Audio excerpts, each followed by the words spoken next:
Okay, इस lecture के अंदर हम पढ़ने वाले हैं कि आपके पास एसक्यूएल या आपके पास डेटाबेस को बनाने के लिए आप एक लैंग्वेज यूज करते हो, उसको हम कहते हैं एसक्यूएल। कौन सी लैंग्वेज है वो? एसक्यूएल। अब एसक्यूएल आपके पास, एसक्यूएल का फुल फॉर्म क्या है? तो SQL stands for structural query language. कौन सी लैंग्वेज है आपके पास? Structural query language. अब ये लैंग्वेज हम यूज क्यों करते हैं, या इस लैंग्वेज की हमें नीड ही क्यों पड़ती है?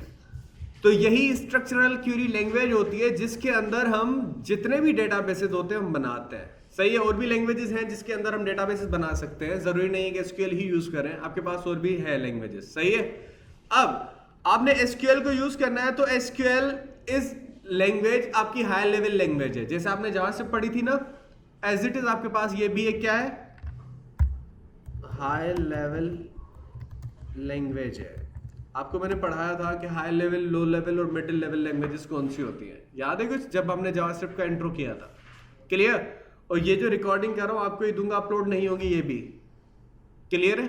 अब आपके पास हाई लेवल लैंग्वेज है, उसके बाद ये एसक्यूएल केस इनसेंसिटिव लैंग्वेज है। केस इन सेंसिटिव लैंग्वेज है। अब ये केस इनसेंसिटिव क्या होता है? आप लोगों ने HTML पढ़ी थी? HTML आपके पास क्या थी कि उसके अंदर स्मॉल भी टैग लिखो, कैपिटल लिखो, आउटपुट वही होगा। As it is structural query language के अंदर आप स्मॉल में क्वेरी लिखो या कैपिटल लेटर्स में लिखो, आपके आउटपुट के ऊपर कोई इफेक्ट नहीं पड़ने वाला। क्लियर है? तो ये आपके पास स्ट्रक्चरल क्यूरी लैंग्वेज, और आपके पास इसी एसक्यूएल को हम यूज करते हैं टू मेक डेटाबेसेस। हम डेटाबेसेस जो बनाते हैं ना, इसी लैंग्वेज के थ्रू बनाते हैं। समझ में आ रहा है? क्लियर? और इसका थोड़ा सा शॉर्ट सा इंट्रो यही था कि एसक्यूएल आपके पास किस पर्पस के लिए हम क्यों यूज करते हैं। ठीक है, और नेक्स्ट लेक्चर के अंदर कुछ और करते हैं। अब इसी एसक्यूएल को आप, ये जो आपकी एसक्यूएल का एक लैंग्वेज है, जैसे HTML आपके पास लैंग्वेज थी, लेकिन उस HTML को हम लिखते कहां पे थे? एडोब ड्रीमवीवर पे या नोटपैड पे या नोटपैड प्लस प्लस पे, ऐसे ही था। तो अगर आप इसी एसक्यूएल की कोडिंग करना चाह रहे हो तो उसके लिए हमें एक IDE चाहिए। क्या चाहिए? और इसको कहते हैं इंटीग्रेटेड डेवलपमेंट एनवायरनमेंट। क्लियर? तो आपके पास इंटीग्रेटेड डेवलपमेंट एनवायरनमेंट होता है या IDE होती है। अब ये कौन सी IDE हम यूज करने वाले हैं? वो आपके पास है SSMS। इसको हम कहते हैं SQL server management studio. Clear? जैसे आपके पास एडोब ड्रीमवीवर था, as it is Adobe Dreamweaver क्यों यूज करते थे? जावास्क्रिप्ट की कोडिंग के लिए, HTML की कोडिंग के लिए, PHP की कोडिंग के लिए। वैसे ही अगर आपने SQL सर्वर के ऊपर कोई कोडिंग करनी है या SQL की कोडिंग करनी है, SQL लैंग्वेज है, सही है, उसी लैंग्वेज की कोडिंग करनी है, तो हम उसके लिए क्या यूज करते हैं? SQL server management studio use करते हैं for the sake of typing और कोडिंग SQL सर्वर या SQL की आपकी कोडिंग जो होती है। क्लियर है? SQL एक लैंग्वेज है, और आपके पास ये क्या है? एक IDE है। SQL सर्वर मैनेजमेंट स्टूडियो क्या है? एक IDE है। क्लियर है? और इसको जो रन करता है उसको कहते हैं SQL सर्वर इंजन कहते हैं। उसको क्या कहते हैं? जब भी आप इंस्टॉल करोगे तो इसके दो पार्ट होते हैं, एक IDE आएगी SQL सर्वर मैनेजमेंट स्टूडियो, और एक आपके पास होगा क्या? SQL सर्वर इंजन होगी। सही है? इंजन वो होती है जो इसको एग्जीक्यूट करती है, इस कोडिंग को। समझ में आया? अब इसकी इंस्टॉलेशन तो बताऊंगा मैं नेक्स्ट लेक्चर के अंदर। अब इसके बाद आपके पास ये कैसे शो होती है मैं आपको दिखा देता हूं। मेरे पास इंस्टॉल की हुई है SQL सर्वर मैनेजमेंट स्टूडियो, मेरे पास इंस्टॉल किया हुआ है विथ SSMS IDE। सही है? तो आपको दिखा देता हूं मैं। Just a minute, it will take some time too. Okay, जब ये स्टार्ट होता है ऐसे आता है, देखिए शो हो रहा है SQL सर्वर मैनेजमेंट स्टूडियो। जैसे एडोब ड्रीमवीवर ओपन होता है, एज इट इज आपके पास ये है।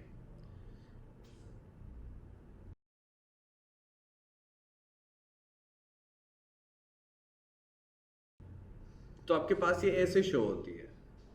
क्लियर? और आपसे जब आप इसको ओपन करते हो तो यहाँ पे देखो क्या आ रहा है, डेटाबेस इंजन। क्या आ रहा है? क्लियर? यानी कि उस आईडी को जो एग्जीक्यूट करवाता है, उसके अंदर जितनी भी कोडिंग करते हैं उसको एग्जीक्यूट कौन करवाता है? डेटाबेस की इंजन करवाती है। समझ में आया? अब इसकी ऑथेंटिकेशन कौन सी है? विंडोज ऑथेंटिकेशन है। कौन सी ऑथेंटिकेशन है? यानी कि जो आपका विंडोज का पासवर्ड होगा वही आप दोगे, काफी है। अगर आप चाहें तो एसक्यूएल सर्वर ऑथेंटिकेशन भी चूज कर सकते हैं। इसके अंदर हम अपना यूजर नेम और पासवर्ड दे सकते हैं अपने इस आईडी के ऊपर। क्लियर है? तो हम विंडोज ऑथेंटिकेशन ही रहने देंगे और यहां से आके कनेक्ट कर देंगे। आपको कनेक्ट कर देना है। आप जैसे ही कनेक्ट करते हो तो आपके पास ये ब्लू स्क्रीन शो होगी और आपके पास लेफ्ट में एक ऑब्जेक्ट एक्सप्लोरर, यानी कि आपने जितने भी डेटाबेसेस बनाए आपको यहाँ पे शो हो जाएंगे। क्लियर है? और डेटाबेसेस आपके यहाँ पे शो होंगे। ये जो आपको डेटाबेसेस शो हो रहा है ना फोल्डर, इसी के अंदर जितने भी डेटाबेसेस हो जाएंगे आपको वो शो हो जाएंगे। अब कुछ ऐसे डेटाबेस होंगे जो आपके सिस्टम के डेटाबेसेस होंगे। किसके? ये देखो सिस्टम डेटाबेस शो हो रहे हैं। ये डेटाबेस ऐसे हैं जो ऑलरेडी एसक्यूएल सर्वर के बनाए हुए हैं। सही है? ये अपने पर्पस के लिए यूज कर रहा है, लेकिन हम जो बनाएंगे उसके नाम, सपोज मैंने ये रखा है डेमो, माई डीबी यानी माई डेटाबेस, स्टूडेंट रिकॉर्ड, ये मेरे बनाए हुए हैं। समझ में आ रहा है? हम ऐसे बना सकते हैं। और अगर आपको वो क्यूरी की यानी कि जो कोडिंग करनी है उसके लिए आपको यहां से आके न्यू क्यूरी शो हो रहा है। न्यू क्यूरी यहां पे देखें, न्यू क्यूरी शो हो रहा है। ये इसके ऊपर जैसे क्लिक करेंगे तो आपके पास एक वाइट स्क्रीन आ जाएगी। यहां पे देखें, आ गई यहां पे। क्लियर? और आप यहां पे कोडिंग करते हो किसी भी डेटाबेस को क्रिएट करने के लिए। अब आपने करना यह है कि हम डेटाबेस कैसे क्रिएट करते हैं। अच्छा देखो यहां पे कौन सा डेटाबेस सिलेक्ट किया हुआ है? अवेलेबल डेटाबेस कौन सा है? Student record. ये ऑलरेडी कोई बनाया हुआ डेटाबेस है, मुझे कोई अपना डेटाबेस बनाना है। ऐसे ही है ना? तो मैं यहां पे लिख दूंगा, अगर कोई डेटाबेस क्रिएट करना है, मैं आपको शो कर देता हूं। अब मुझे कोई डेटाबेस क्रिएट करना है तो मैं यहां पे लिखूंगा क्रिएट डेटाबेस।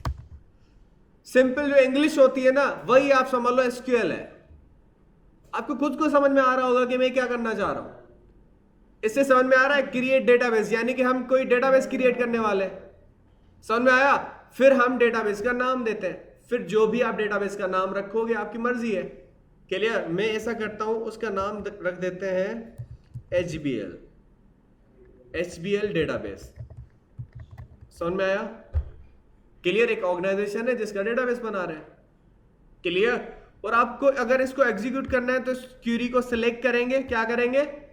सिलेक्ट करेंगे। आप माउस से कर लो और यहां से आके डीबग नहीं करना आपको। यहां से आके आपके पास ये शो हो रहा है स्टार्ट डीबगिंग, ये बटन शो हो रहा है आपको, ग्रीन शो हो रहा है, ग्रीन वन। यहां से आके आप इसको क्या कर लोगे? प्रेस कर लोगे तो ये क्यूरी एग्जीक्यूट हो चुकी है और यहां पे आपको एक मैसेज आ रहा है। अच्छा just a minute, we have to go over there. मैं यहां से आके स्टॉप करता हूं यहां पे, और आपने इसको करना है एग्जीक्यूट। सॉरी, हम डीबग कर रहे थे तो यहां पे बताता हूं। आप लोगों को मैंने बताया था कंपाइल टाइम और रन टाइम, बताया था? सही है? एक होती है लैंग्वेजेस जो कंपाइल टाइम पे होती हैं, यानी कि उनका आप कंपाइल भी करते हो फिर उनको रन करते हो। तो पहले हम डीबगिंग कर रहे हैं। डीबगिंग मकसद उसके अंदर अगर कोई एरर है तो वो पहले बता दे। सही है? और एग्जीक्यूट मकसद उसको रन कर दो। क्लियर है? तो हम यहां से देखो एग्जीक्यूट शो हो रहा है। आपको एग्जीक्यूट करना है, डीबग नहीं करना। क्लियर है? क्यूरी, जो क्यूरी आपने लिखी है उस क्यूरी को लिखने के बाद आपने सिलेक्ट करना है और यहां से आके क्या कर देना है? एग्जीक्यूट कर देना है। आप जैसे ही एग्जीक्यूट करोगे यहां पे मैसेज क्या आ रहा है? Commands completed successfully. क्लियर? यानी कि आपकी वो क्यूरी एग्जीक्यूट हो चुकी है। अब आपको देखना है कि क्या वो डेटाबेस बना भी है या नहीं बना। तो डेटाबेस के फोल्डर के ऊपर क्लिक करें और यहां से आके रिफ्रेश करें तो आपको एक न्यू डेटाबेस मिलेगा। आपको यहां पे देखें शो हो रहा है जो अभी हमने क्रिएट किया है। उसका नाम क्या रखा था हमने? अब यहां से आपको प्लस की सिंबल शो हो रही है, इसके ऊपर क्लिक करें तो आपको ये नीचे उसके अंदर जितनी भी चीजें हैं वो ऑटोमेटिक क्रिएट हो जाती हैं। अभी तक हमने कोई चीज बनाई नहीं है लेकिन उसके फोल्डर बन जाते हैं। उसी डेटाबेस के अंदर अगर कोई डायग्राम होगा तो यहां पे शो हो जाएगा, लेकिन अभी तक आपने कोई डायग्राम बनाया नहीं बनाया। वैसे ही अभी तक आपने इस डेटाबेस के अंदर कोई टेबल बनाई है नहीं बनाई, तो देखें यहां पे टेबल शो हो रही है नहीं, क्योंकि यहां पे ऑलरेडी कुछ सिस्टम की यानी कि एसक्यूएल सर्वर की अपनी भी कुछ डेटाबेस की टेबल्स बनी होती हैं, वो होंगी, लेकिन अभी तक हमने जो बनाई वो कोई नहीं है। उसके अलावा इसके अंदर हम व्यूज भी पढ़ेंगे, व्यूज क्या होते हैं, वो व्यूज भी नहीं है। सिनोनिम्स बनाए हमने, वो भी नहीं होंगे। आप देख लो यहाँ पे व्यूज तो अभी तक आपके सिस्टम के व्यूज हैं, लेकिन आपने अभी तक कोई व्यू नहीं बनाया। एज इट इज आपके सिनोनिम भी नहीं होंगे। एज इट इज आपके प्रोग्राम एबिलिटी के अंदर बहुत सारी चीजें आएंगी, स्टोर प्रोसीजर्स भी पढ़ेंगे हम, क्लियर है, वो भी अभी तक आपने कोई नहीं बनाया। देखो बनाया हमने नहीं, ये सिस्टम के ऑलरेडी बने हुए हैं। एज इट इज आप नीचे आओगे फंक्शंस भी हमने अभी तक कोई नहीं बनाया अपना, ये सिस्टम के ऑलरेडी बने हुए हैं। उसके अलावा डेटाबेस के ट्रिगर्स भी पढ़ेंगे, हमारा टॉपिक है इसी के अंदर, तो ट्रिगर्स भी अभी तक आपने कोई नहीं बनाया, तो वो भी आपको शो नहीं होगा। अगर आप इनको मिनिमाइज करना चाह रहे हो तो आप चीज़ों को मिनिमाइज कर लो, सही है, समझ में आ रहा है, तो यहाँ से आके हम मिनिमाइज भी कर सकते हैं। ठीक है जी, मैं ऐसा करता हूँ, डेटाबेसेस ये था आपके पास HTML डेटाबेस, ठीक है, और इसी डेटाबेस के अंदर आपकी ये सारी चीज़ें आ जाती हैं। लेकिन हमने करना ये है कि पहले हमने क्रिएट करनी है क्या, टेबल्स। क्या क्रिएट करनी है डेटाबेस की, टेबल्स, क्योंकि डेटाबेस के अंदर होती क्या है, टेबल्स होती है ना, तो हमने वो क्रिएट करनी है टेबल्स। अब कैसे क्रिएट करते हैं टेबल, अब यहाँ पे आ जाओ, इसी क्यूरी के नीचे आप चाहो तो इस क्यूरी को एग्जीक्यूट करने के बाद मिटा दो, कोई इफेक्ट नहीं पड़ने वाला। समझ में आ रहा है, अगर आपकी HTML की कोडिंग होती थी, आपने कोडिंग लिखी और आपने रन किया एक बार, दूसरी बार कोडिंग मिटा दोगे, दूसरी बार रन करोगे, रन नहीं होगा। लेकिन ये ऐसी कोडिंग है, एक बार कोडिंग करके एग्जीक्यूट कर दी, फिर कोडिंग कहीं भी कर दो, नो इश्यू, क्योंकि डेटाबेस है। समझ में आया, एक बार आपने कोडिंग की, एग्जीक्यूट कर दी ना, फिर एक बार डेटाबेस बन गया तो बात खत्म, कोडिंग आप डिलीट कर दो, कुछ भी कर दो, उसका कोई इफेक्ट नहीं पड़ने वाला। समझ में आया, एक बार डेटाबेस बना लिया तो बना लिया। अब डेटाबेस तो बना लिया, लेकिन अभी तक सिलेक्ट कौन सा किया हुआ है, स्टूडेंट रिकॉर्ड। कौन सा डेटाबेस सिलेक्ट किया हुआ है, स्टूडेंट रिकॉर्ड। अब यहां से आके चेंज भी कर सकते हो डेटाबेस। अभी आपने जो बनाया था कौन सा है, तो आप वो यहां से आके सिलेक्ट भी कर सकते हो, आपकी मर्जी है। लेकिन अगर आप ऐसे नहीं करना चाह रहे, यहां से आके नहीं सिलेक्ट करना, तो एक क्यूरी होती है यूज, आप लिखोगे यूज, फिर डेटाबेस का नाम क्या था, HPL डेटाबेस, तो आपने उसी को यूज कमांड के बाद लिख देना है, सही है। देखें मैंने क्या लिखा है, यूज, उसके बाद क्या लिखा है, ओके। अब उसके बाद आपने करना ये, अब जरूरी नहीं है कि सेकंड लाइन ही हो, इसको आप ऊपर भी रख सकते हो, उस क्यूरी के ऊपर भी रख सकते हो, यहां पे आके भी रन कर लो, आपकी मर्जी है, उसके बाद रन करो, आपकी मर्जी है। लेकिन जिस क्यूरी को एग्जीक्यूट करना है, उस क्यूरी को सिलेक्ट होना चाहिए, बात खत्म। चाहे इसी एरिया के अंदर हजारों क्यूरीज होंगी ना, आप एग्जीक्यूट करते रहो, कोई एग्जीक्यूट नहीं होगी जब तक आप किसी क्यूरी को सिलेक्ट करके एग्जीक्यूट नहीं करते। समझ में आया, तो मुझे जिस क्यूरी को रन करना है उसको सिलेक्ट करना है और फिर यहां पे आके एग्जीक्यूट कर देना है, तो ये भी कमांड्स कंप्लीटेड सक्सेसफुली। अगर इसके अंदर एरर होगा तो आपको एरर भी शो कर देगा। यहां पे देखो कौन सा डेटाबेस सिलेक्ट हो गया, तो डेटाबेस को सिलेक्ट करने के लिए हम कमांड यूज करते हैं, जिस कमांड का नाम है यूज, ठीक है, समझ में आया। ये कमांड थी डेटाबेस को सिलेक्ट करने के लिए। अब दूसरी बात, अब अगर आपको डेटाबेस के अंदर टेबल क्रिएट करनी है, तो आपने सिंपली यहां पे आगे लिखना है क्रिएट टेबल। क्रिएट टेबल आपके क्लासेस है, उसके बाद क्लासेस कहते हैं इनको, क्या कहते हैं, क्लासेस, ऐसे। समझ में आ रहा है, ये जो क्रिएट है या टेबल है, आपके पास ये क्लासेस है, क्लियर है। और उसके बाद आपने करना ये है कि क्रिएट टेबल, फिर टेबल का नाम आप जो भी रखना चाह रहे हो। मैं रख देता हूं इसका नाम के HBL स्टाफ, HBL के अंदर जितना भी स्टाफ है उसकी मैं टेबल बना रहा हूं। समझ में आ रहा है, यानी कि उसके अंदर जितने भी इंप्लॉइज काम कर रहे हैं उनके अकॉर्डिंग हम एक टेबल बना रहे हैं। सही है। टेबल का पर्पस ये है कि जितने भी HBL के अंदर स्टाफ काम करता है उनके रिकॉर्ड इंसर्ट करवाएंगे इसके अंदर। सही है। उसके बाद आपने करना ये है कि स्मॉल ब्रैकेट स्टार्ट कर देनी है। अब उस टेबल के अंदर कितने कॉलम होने चाहिए, उस टेबल के अंदर कितने कॉलम होने चाहिए वो आपको डिफाइन करना है। सही है। तो मैं पहले कर देता हूं कि इसका कॉलम जो होगा, सपोज कॉलम का नाम रखता हूं ID। कौन सा कॉलम है? अब इस कॉलम ID के अंदर जो वैल्यू पुट होगी वो कौन सी होगी? नंबर होगी, अल्फाबेट होगी या कुछ और होगी? जावास्क्रिप्ट के अंदर डेटा टाइप पढ़े थे ना डेटा टाइप। कौन से डेटा टाइप थे? स्ट्रिंग, नंबर्स और बुलियन। तो SQL के भी कुछ डेटा आपके क्या है? टाइप्स है। और नेक्स्ट लेक्चर के अंदर SQL के कितने डेटा टाइप है वो आप पढ़ के लाओगे। सही है। असाइनमेंट लिख के लाना है, इसीलिए रिकॉर्ड कर रहा हूं, कल को ये मत कोई कहे कि हमें किसी ने बताया नहीं। सही है। तो वीडियो दे रहा हूं बेटा जी। अब आपने लिखना है कि इंटीजर, यानी कि इस ID के कॉलम के अंदर जो इंसर्ट होंगे नंबर इंसर्ट होंगे। इंटीजर मकसद नंबर्स। क्लियर। उसके बाद मुझे दूसरा कॉलम बनाना है तो पहले कॉलम के लिए कॉमा दे दूंगा। क्या दे दूंगा? अब मुझे दूसरा कॉलम बनाना है तो फिर उसका नाम होगा, सपोज मैं कह देता हूं स्टाफ नेम्स। इस कॉलम के अंदर जितने भी स्टाफ के नेम है वो आएंगे। सही है। लेकिन नाम आपका अल्फाबेट है, ID के अंदर हम नंबर पुट कर सकते हैं। तो अगर अल्फाबेट यूज करना है तो SQL सर्वर के अंदर उसके लिए हम वर्चार यूज करते हैं। क्या यूज करते हैं? वर्चार। और उसके अंदर हम ये भी बताते हैं कि उसके अंदर नंबर ऑफ अल्फाबेट कितने होंगे नाम्स के अंदर। सही है। मैं कहता हूं ज्यादा से ज्यादा कितनी 30 अल्फाबेट का जो नाम होगा वही इंसर्ट होगा, उससे ज्यादा इंसर्ट अगर वो लिख भी देता है ना तो 30 का इंसर्ट होगा, बाकी नहीं होगा। समझ में आया? तो जो नाम इंसर्ट होंगे सिर्फ 30 अल्फाबेट वाले ही होंगे, उससे ज्यादा कोई नाम होगा तो इंसर्ट। समझ में आया? क्लियर। ये दो कॉलम हो गए। तीसरा कॉलम इसका कर देता हूं कि स्टाफ एड्रेस। कौन सा कॉलम है? एड्रेस। और उसी के अंदर हम इसका भी वर्चार कौन सा कर देते हैं? एड्रेस लंबी होती है तो 70 कैरेक्टर्स दे देता हूं मैं। सही है।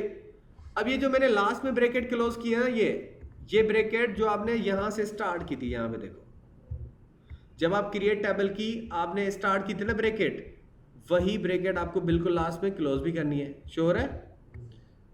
क्लियर। और इंटीजर डेटा टाइप के अंदर हम नंबर्स प्रोवाइड नहीं करते। जैसे यहां पे लेंथ दे रहे हैं ना कि 30 कैरेक्टर्स का ही नाम आएगा, उससे ज्यादा नहीं आएगा। उससे कम हो तो चलेगा, लेकिन उससे ज्यादा कैरेक्टर्स का नाम इंसर्ट नहीं होगा। As it is integer data type के अंदर हम लेंथ नहीं प्रोवाइड करते। ये जो आप दे रहे हैं ना 30 कैरेक्टर्स, 70 कैरेक्टर्स, यहां पे हम कैरेक्टर्स या नंबर्स प्रोवाइड नहीं करते कि इतने नंबर इंसर्ट होंगे, इतने नहीं होंगे। समझ में आ रहा है? तो हम लेंथ प्रोवाइड नहीं करते इंटीजर डेटा टाइप के किसी भी कॉलम के अंदर। अब इस क्यूरी को रन करना है तो मुझे इस पूरी क्यूरी को करना पड़ेगा सिलेक्ट, और यहां से आके क्या कर देना है? एग्जीक्यूट कर देना है।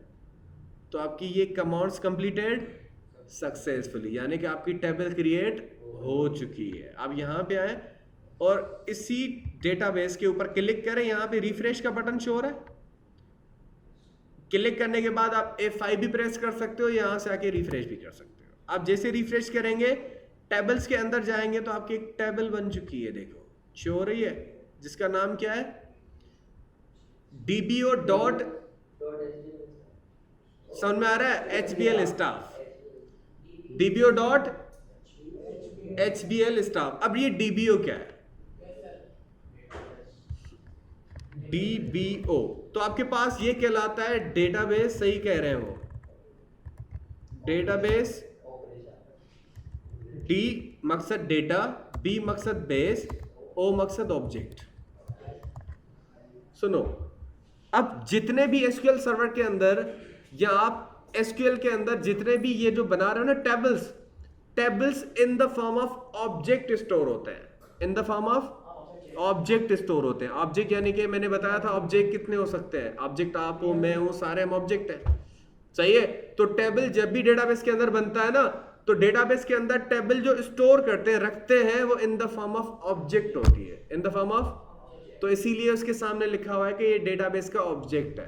डेटाबेस का क्या है? ये ऑब्जेक्ट है और इसका नाम SBL स्टाफ है। समझ में आया? ये थी टेबल जो आपने क्रिएट की। क्लियर?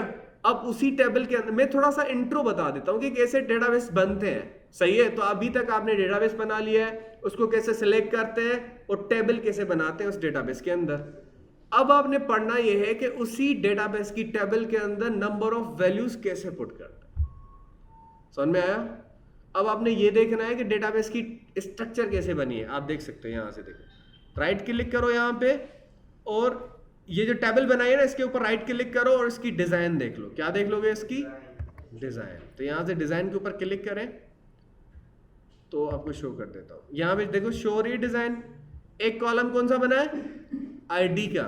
शो हो रहा है? एक कॉलम आईडी का बना है, दूसरा कौन सा है? तीसरा कॉलम उनके डेटा टाइप सामने शो हो रहा है, इंटीजर, वर्चार 30, वर्चार 70। और उसके अंदर देखो क्या है? Allow null values. सबके ऊपर चेक लगा हुआ है कि इन तीनों कॉलम्स के अंदर नल वैल्यूज इंसर्ट हो सकती हैं। समझ में आ रहा है? अगर आप चाहते हो नल वैल्यूज इंसर्ट ना हो तो यहां से आके अनचेक कर लेंगे। क्या कर लेंगे? नल मकसद नल वैल्यू, खाली वैल्यू। एक खाली वैल्यू भी कौन सी होती है बताता हूं। नल मींस नथिंग। पढ़ाया था ना जावास्क्रिप्ट के अंदर कि एक डेटा टाइप नल भी होता है। वर्चार यानी कि जैसे स्ट्रिंग होता है ना वहां पे जावास्क्रिप्ट के अंदर, वैसे ही यहाँ पे वर्चार है। यानी इसके अंदर हम जितनी भी चीजें देंगे वो ऐसा अल्फाबेट स्टोर होगा। सही है? ओके, अब आपने करना यह है कि उसी टेबल के अंदर हम वैल्यूज कैसे इंसर्ट करते हैं। तो मैं यहां पे आता हूं, एक कमांड लिखेंगे, इंसर्ट इनटू। सही है? अब इंसर्ट करनी है मुझे वैल्यूज। कमांड से समझ में आ रहा है ना? इंसर्ट इनटू क्या करना है मुझे? इंसर्ट करनी है। अब टेबल का नाम क्या है? HBL staff. इंसर्ट इनटू, मुझे इंसर्ट करनी है इनटू किसके अंदर? टेबल का नाम क्या है?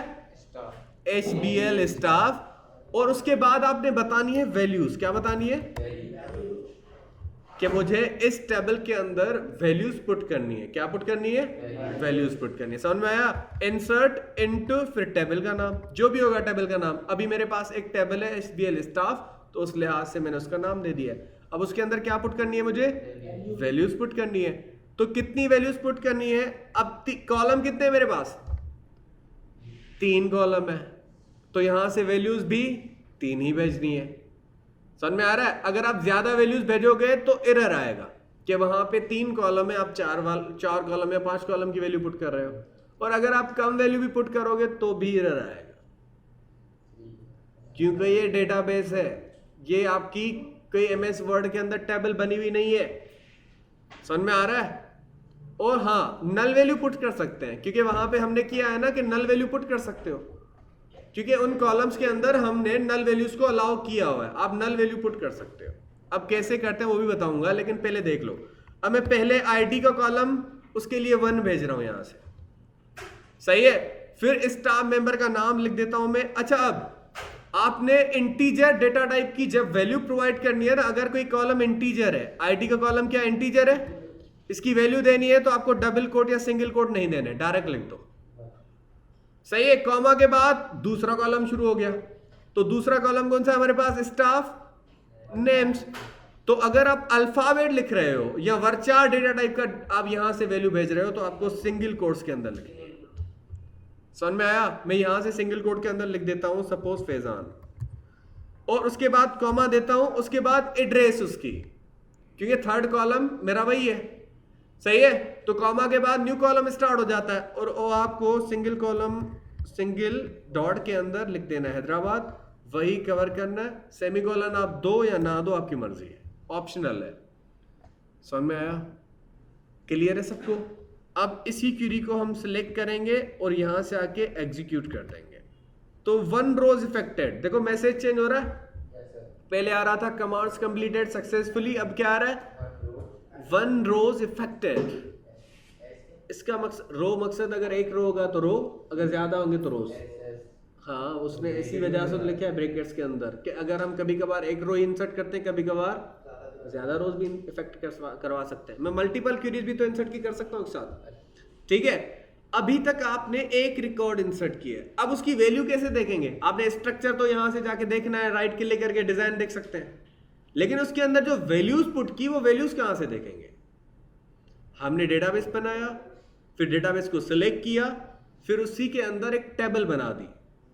अब उसी टेबल के अंदर मैंने वैल्यूज पुट की हैं, ऐसा ही है, समझ में आ रहा है? एक क्या टेबल क्रिएट की, उसके अंदर वैल्यूज पुट की। अब वो वैल्यूज देखेंगे कैसे? तो उसके लिए आप यहां पे आके लिखोगे सिलेक्ट। अब सिलेक्ट एक स्टेटमेंट है, यानी कि वहां से डेटा सिलेक्ट करके शो करना है। इंग्लिश है, सिंपल इंग्लिश एसक्यूएल, सही है। सिलेक्ट, उसके बाद मैं दे रहा हूं स्टेरिक, स्टेर यानी स्टार की सिंबल, यानी कि उसके अंदर जितने भी कॉलम है सारे उठाओ। स्टार का मकसद कि सारे कॉलम उठाने, उसके अंदर जितना भी डेटा है सारा उठा लो। कौन सी? यहां से लिखना है फ्रॉम, फ्रॉम भी क्लास है कि सिलेक्ट करो ऑल फ्रॉम। फ्रॉम के बाद हम बताते हैं कि कौन सी टेबल, समझ में आ रहा है? सिलेक्ट करो ऑल रिकॉर्ड्स फ्रॉम, उसके बाद आपने बताना है कौन सी आपकी टेबल का नाम, HBL स्टाफ, क्लियर। और आपने इसी क्यूरी को सिलेक्ट करना है और यहां से आके F5 भी आप प्रेस कर सकते हो।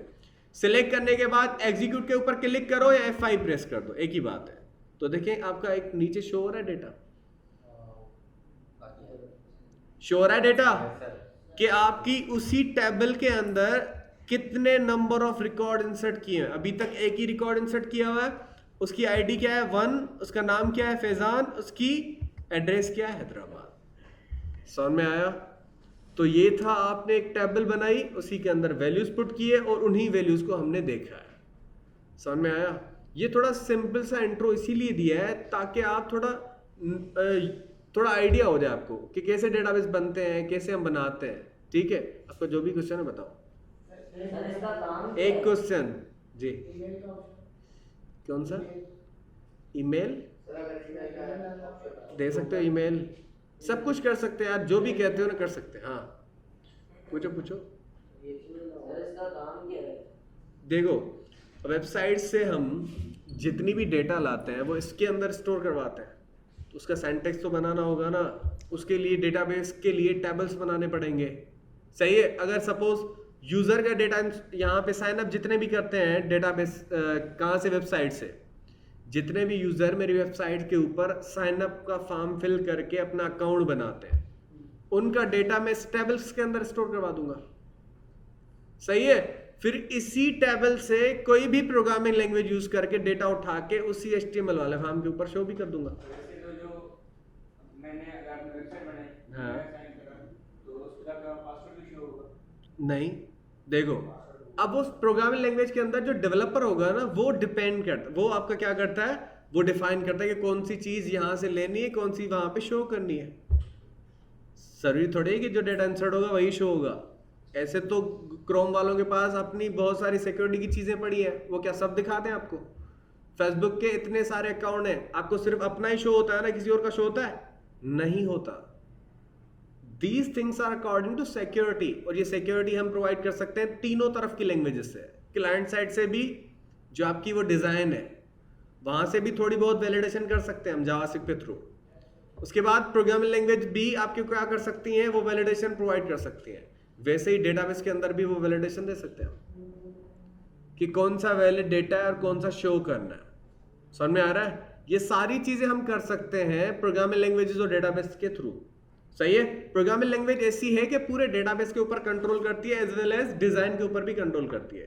जो डेटा वहां से आ रहा है वो डेटाबेस के अंदर स्टोर करना है, और प्रोग्रामर यानी कि हम है ना, जो प्रोग्रामर, जो प्रोग्रामिंग लैंग्वेज यूज करके डेटाबेस और डिजाइन के ऊपर कंट्रोल करते हैं, सही है। कि जो डेटा आ रहा है वो कहां पे स्टोर करना है, और वो कौन सा डेटा है जो उसी डिजाइन के ऊपर शो करना है, और किसको शो करना है। क्लियर? आप जो ये सुनते हो ना एडमिन क्लाइंट, एडमिन बनते हैं फेसबुक के ऊपर, एडमिन का कभी पासवर्ड देखा है वगैरह, ये सारी चीजें एडमिन ही लॉग इन कर सकता है ना उस ग्रुप को, कोई और कर सकता है? नहीं कर सकता। These things are most related to the security, सही है, वो हम पढ़ेंगे इंशाल्लाह।